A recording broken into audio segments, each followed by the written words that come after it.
Salam sejahtera di dalam nama Tuhan Yesus Kristus. Saya akan menjelaskan tentang sakramen.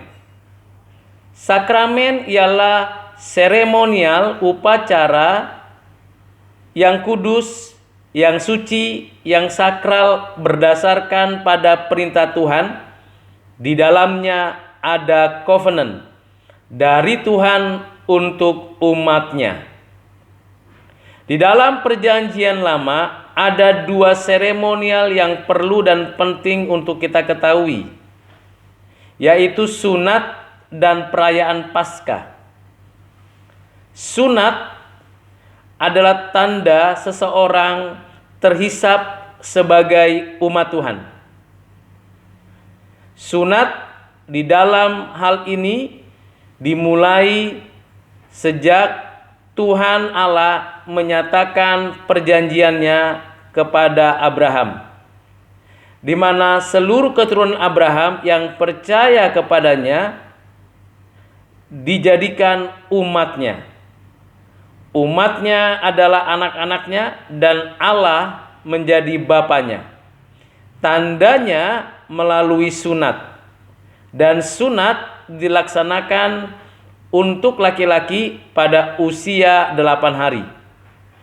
Jadi seluruh keturunan Abraham yang percaya kepada Tuhan Allah terhisap menjadi umat Tuhan dengan sunat, dan melalui sunat ini maka setiap orang yang percaya itu menjadi milik kepunyaan Allah, dan Allah adalah bapanya dan umatnya adalah anak-anaknya. Sunat tetap dilaksanakan oleh orang Israel sampai hari ini. Bahkan kita tahu di dalam perjanjian baru, dalam keadaannya sebagai manusia, Yesus Kristus keturunan Israel dari Bani Daud juga disunat pada usia 8 hari.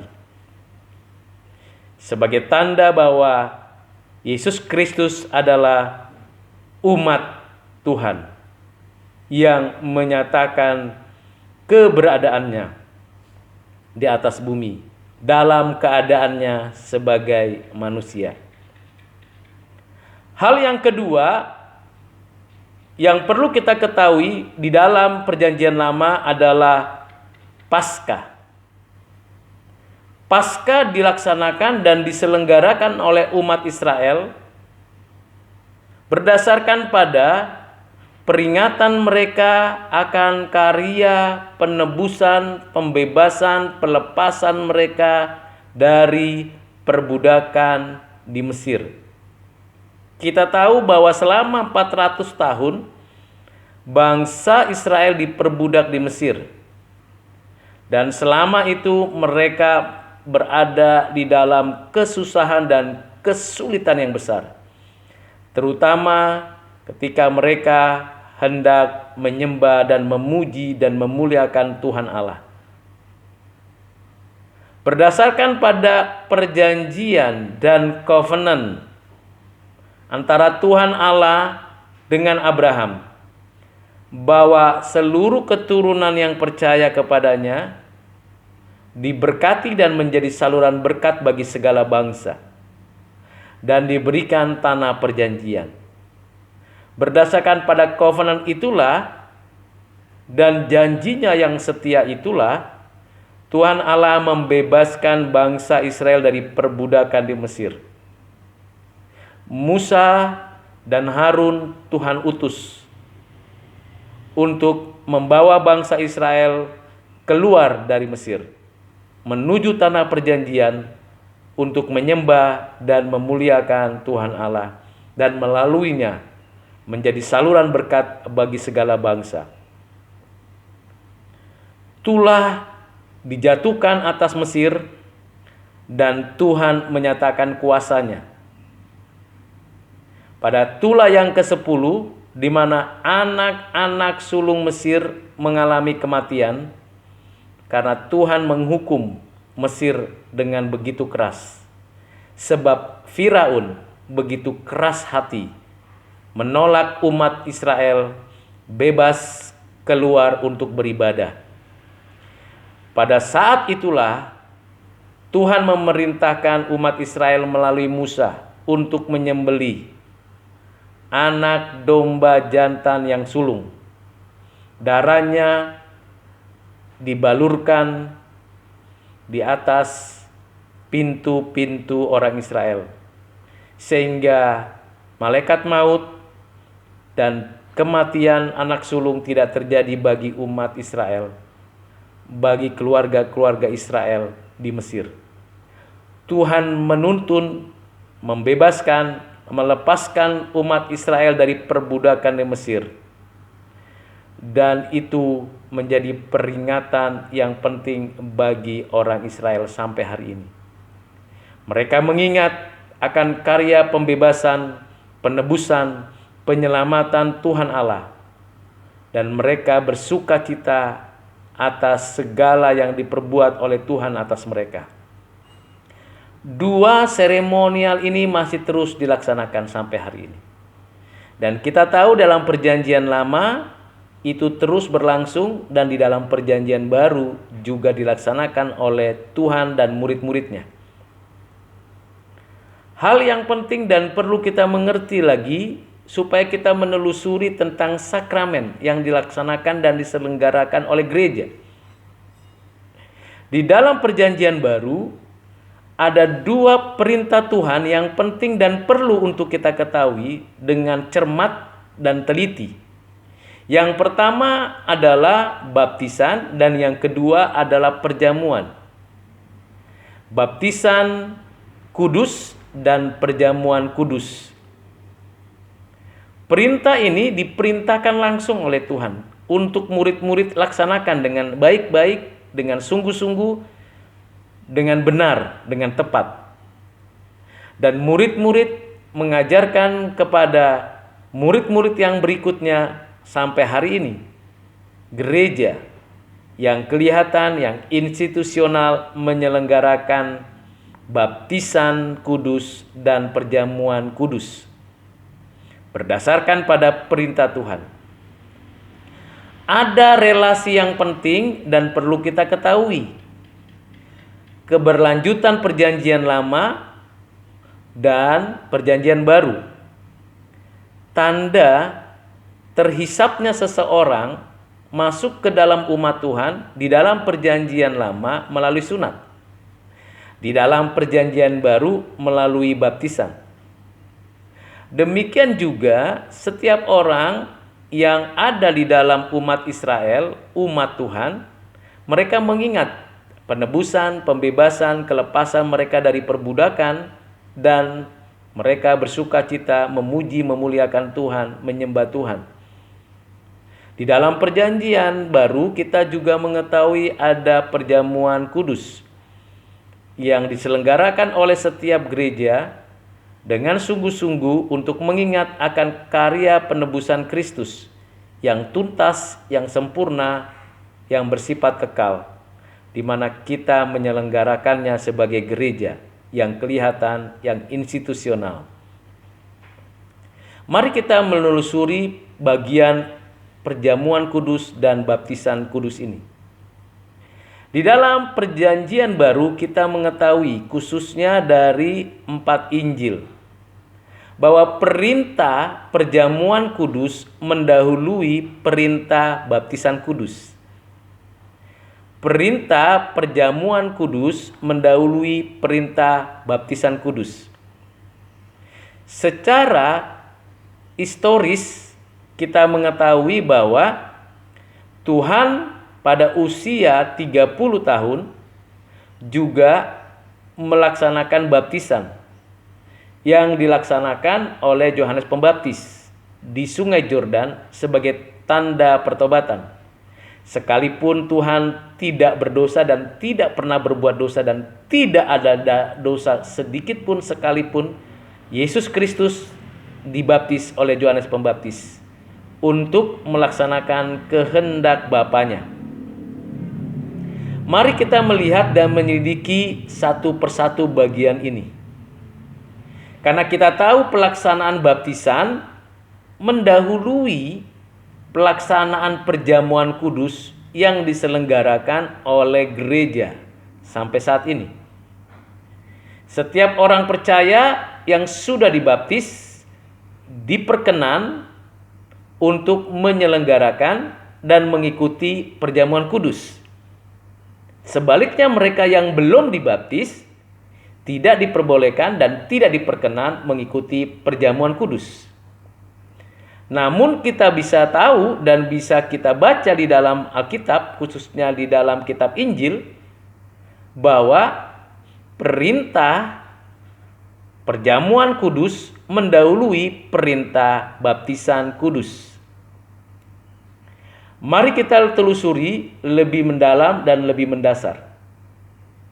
Di dalam perjanjian baru ini kita mengetahui bahwa baptisan paling tidak ada 3 baptisan yang perlu kita mengerti. Yang pertama, baptisan yang diselenggarakan dan dilakukan oleh Yohanes Pembaptis di Sungai Yordan. Orang-orang datang dari berbagai daerah, mengaku dosanya, lalu dibaptis dengan air.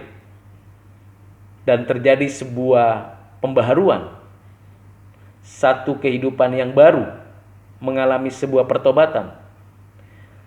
Sakramen ini, ritual ini terjadi sebelum pelaksanaan pelayanan Tuhan Yesus. Dan Tuhan Yesus berdasarkan perintah Tuhan, berdasarkan kehendak Bapa, melaksanakan sakramen ini.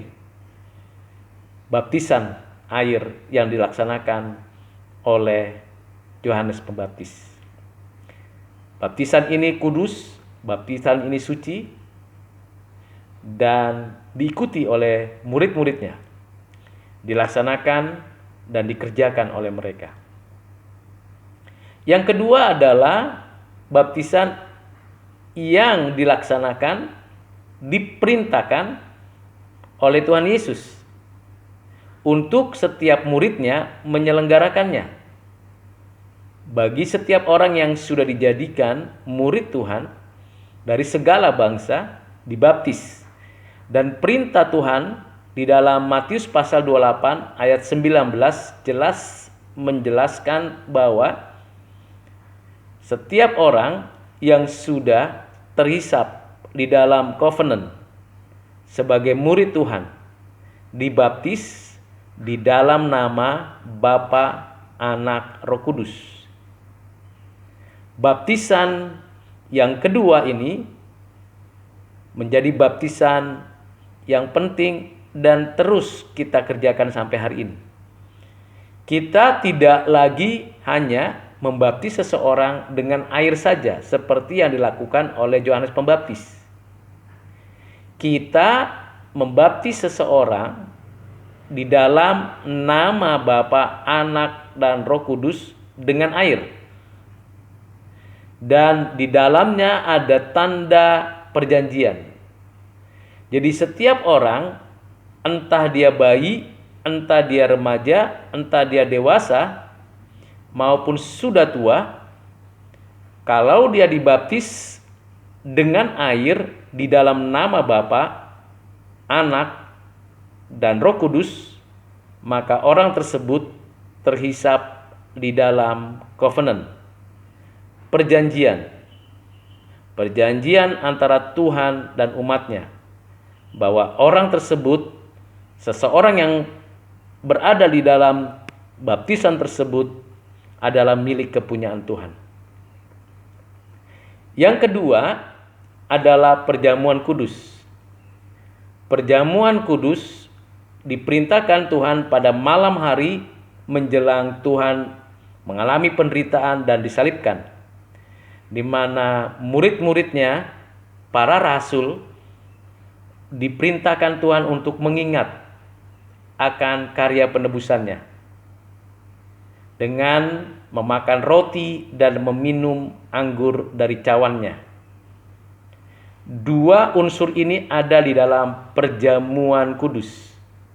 Tapi esensinya yang paling penting dan paling utama ialah Setiap orang yang makan roti itu dan minum anggur dari cawan itu mengingat akan karya penebusan Kristus. Roti tidak berubah menjadi dagingnya, walaupun Tuhan mengatakan inilah dagingku, dan anggur tidak berubah menjadi darah Yesus, walaupun Tuhan mengatakan inilah darahku, sebagai tanda perjanjian yang baru. Kedua unsur ini ada di dalam perjamuan kudus. Ketika saya dan Anda, orang-orang yang sudah dibaptis di dalam nama Bapa, Anak, dan Roh Kudus dengan air, maka kita diperkenan mengikuti perjamuan kudus. Kita makan roti itu, kita minum anggur itu untuk mengingat bahwa Tuhan sudah membebaskan kita dari belenggu dosa. Tuhan sudah menyucikan kita dan menguduskan kita dengan darahnya. Dan kita memproklamasikan karya penebusan Kristus untuk dunia ketahui, untuk setiap orang mengerti bahwa penebusan Kristus sempurna dan mutlak. Ini hal yang mendasar yang perlu saya jelaskan kepada Anda tentang sakramen. Kita akan membahas ini lagi pada pertemuan berikutnya, pada video-video berikutnya tentang sakramen. Saksikan, pelajari, dan doakan. Jikalau Anda berkenan dan mendapatkan berkat dari penjelasan saya, silakan dibagikan kepada yang lain.